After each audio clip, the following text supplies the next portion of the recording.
अस्सलाम वालेकुम वरहमतुल्लाहि वबरकातुहू। दोस्तों, आज की जो जड़ी बूटी दीरबाला के पहाड़ पर हासिल करने के लिए मैं इधर आया हूँ, उसका नाम है नागफनी। दोस्तों, नागफनी दो किस्म की है, एक थोर ज़ुकूम, ये जो है इसको भी नागफनी कहते हैं, मगर आप दोस्तों को आज दिखाऊंगा कि असली नागफनी क्या है। तो चलते हैं दोस्तों वीडियो की तरफ। चैनल को नए दोस्त सब्सक्राइब करें और जो मेरे प्यारे दोस्त व्यूवर हैं अब जो पुराने, इसकी इफादियत है वो कमेंट्स अस्सलाम और लाइक ज़रूर किया करें। लाइक करें।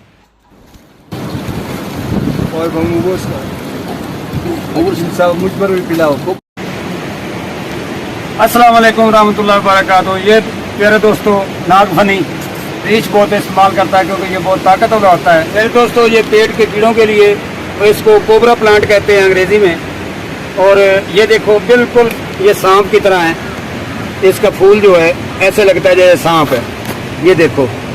और ये इसका पत्ता है, ये जड़ इसका शुगर पर काम करता है, जिस्मानी ताकत पर काम करता है। जो बच्चे कमज़ोर हो जाते हैं और पेट में कीड़े होते हैं, उनके लिए बहुत ही नायाब जड़ी बूटी है।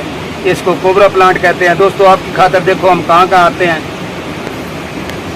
आपने कहा कि आप प्रैक्टिकल किया करो, प्रैक्टिकल वीडियो बनाया करो, तो आपके लिए मैं इधर पहाड़ों में आया हूँ और बहुत दूर सफ़र किया है, बहुत ज़्यादा सफ़र किया। सुबह का सफ़र करते करते इस बूटी के लिए मैं यहाँ पहुँचा हूँ। इसको कोबरा प्लांट कहते हैं, पहचान कर लें। ये देखो, ये सांप की तरह है बिल्कुल। ये नाग बूटी का प्याज है, नीचे प्याज होता है नाग बूटी के। ये देखो, ये इसका वो है, ये बहुत ऊंचाई पर है। ये फन है नागदान। ये देखो, सांप की तरह है।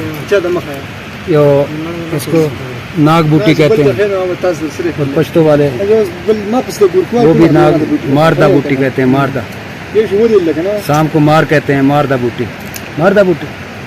हाँ, शाम को मार कहते हैं, मार। ये शाम बूटी मारदा बूटी है। और बारिश हो रही है, हम इधर अभी बैठे हैं जहाँ पर,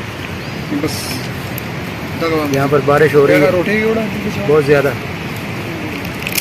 तो इसकी जो इफादियत है उसकी अलहदा ये पहचान करवानी थी, पहचान करवा दी।